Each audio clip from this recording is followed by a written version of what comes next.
Now infamous 1023 FBI memo late yesterday. We first heard about it back in the spring, but we didn't get the hard copy of the memo. We have it now. The memo alleges that President Biden accepted a $5 million bribe from a Ukrainian energy executive, basically the founder of Burisma. If true, the memo makes it clear that President Biden could be compromised when it comes to Ukraine. Apparently, both he and Hunter accepted $5 million bribes. Joining us now for more on what this means, former acting U.S. Attorney General Matthew Whitaker on a Friday morning. Good to see you, sir. How are you? Hey, good morning, Rob. Good to be with you today.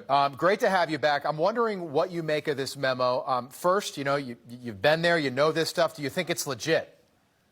Well, first of all, kudos to my home state senator, Chuck Grassley. I mean, I think this was, purposeful cover-up by the FBI, not of something that was secret or classified, but of something that was inconvenient and embarrassing for them. Because if you look at this memo, it's outlined some very serious allegations, including, potential crimes committed by the Biden family, including the President of the United States, Joe Biden, while he was vice president. It outlines that millions of dollars, up to $10 million, were transferred to the Biden family in order to change U.S. policy, including the firing of Victor Shokin, the prosecutor who was investigating Burisma. And the real problem is, if you're following what John Solomon's reporting, is that these allegations were actually investigated that were contained in this 1023.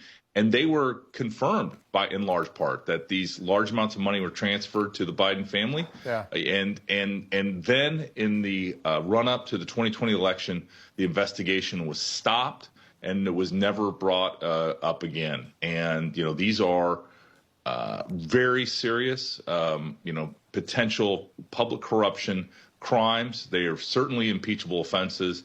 And the American people need to know whether these allegations contained in this document have been verified. Because if they have, Rob, this is a massive bombshell. Wow. Processing that, sir. We had Mark Halperin on earlier this morning. And Mark is, probably a little to the left. He plays it kind of right down the middle. But I always appreciate his perspective. And he said this is bigger than Watergate. Period. Yeah. Stop. You were Attorney General. You might be Attorney General someday down the road. Who knows? The head of the FBI reports to you, though. In this case, Christopher Wray. Do you think that impeachment is warranted for Christopher Wray? And then if these allegations are true, Joe Biden as well? Yeah.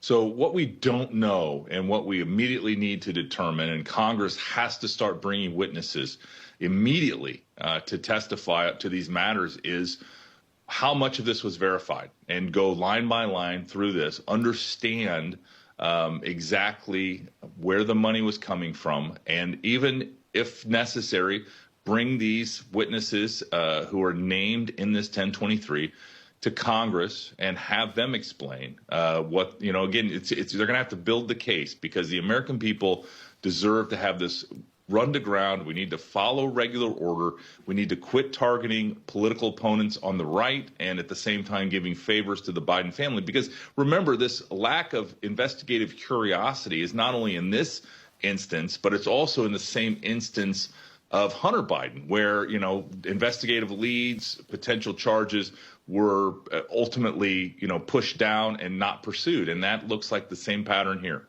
Okay, so I'm reading directly from the 1023 right now. I've got it in front of me. It's redacted, but not heavily redacted. Basically, Burisma, this Ukrainian energy company, wanted to bring Hunter in because ultimately they were interested in, quote, purchasing a U.S.-based oil and gas business.